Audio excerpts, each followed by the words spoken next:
Search sort එකේ තියෙන search එක ගැන අපි දැන් ඉන්නේ අපේ ඊට පස්සේ මේ තියෙන අපේ හෝම් පේජ් එක මෙතනින් අපි my shop එකට ගිහිල්ලා my products ක්ලික් කරාම අපි myproducts.php කියන ෆයිල් එකට නැවිගේට් වෙනවා.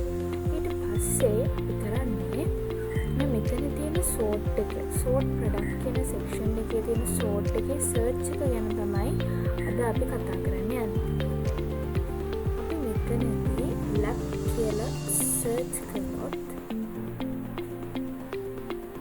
අපිට එනවා ඒකට අදාළ ඒ title එකට අදාළ products ටික. එතකොට මේ විදිහට තමයි අපි sort product එකේ search එකෙන් search කරන්නේ. දැන් අපි අපේ query එකට ගියොත් අපේ backend එක පැත්තට ගියොත් අපි මෙතන myproducts.php කියන ෆයිල් එකේ අපි හදාගෙන තියෙනවා අපේ මේ sort product කියන එක. අපි මෙතනින් sort product එක label එකක් ඇතුලේ form label එකක් ඇතුලේ දාගෙන තියෙනවා.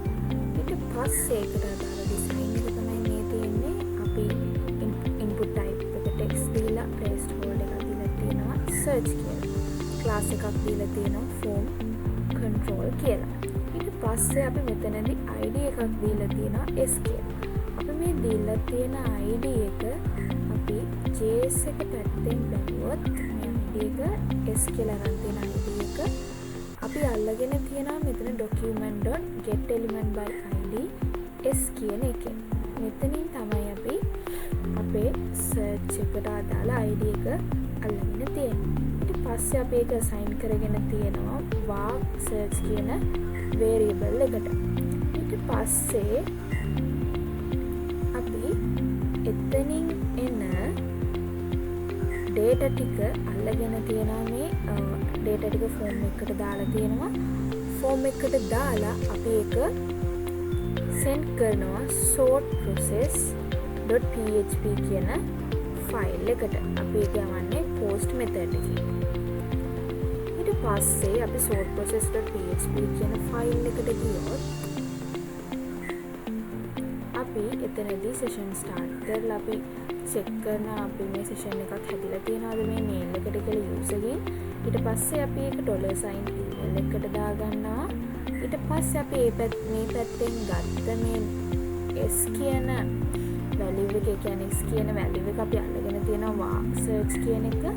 අපි ඊට පස්සේ අපි දාගත්ත $sign search කියන variable එකට දාගත්ත අපේ javascript පැත්තෙන් ආව data එක අපි post method එකෙන් එන්නේ මේක අපි ආයේ දාගන්නවා $sign search කියන variable එකට. ඊට පස්සේ අපි $sign query කියලා variable එකක් හදාගෙන අපි ඒකෙදි check කරනවා. අපි ඒකෙදි check කරනවා select එකක් දාලා මේ product එකේ මේ user ගේ mail එකට equal වෙන mail එකක් තියෙනවද කියලා බලනවා. ඊට පස්සේ ඒ product එකට අදාළ details ඔක්කොම ටික all එකෙන් අපි details එක fetch කරගෙන $sign query කියන එකට දාගන්නවා. ඊට පස්සේ අපි check කරනවා if not empty the search එක මේ $sign search එකේ empty නැද්ද? ඒ කියන්නේ මොනවා හරි එකේ type කරලා තියෙනවද? එහෙම type කරලා තියෙනවා නම් අපි කියනවා මේ $sign query එකට bind කරන්න කියලා මේ title එක.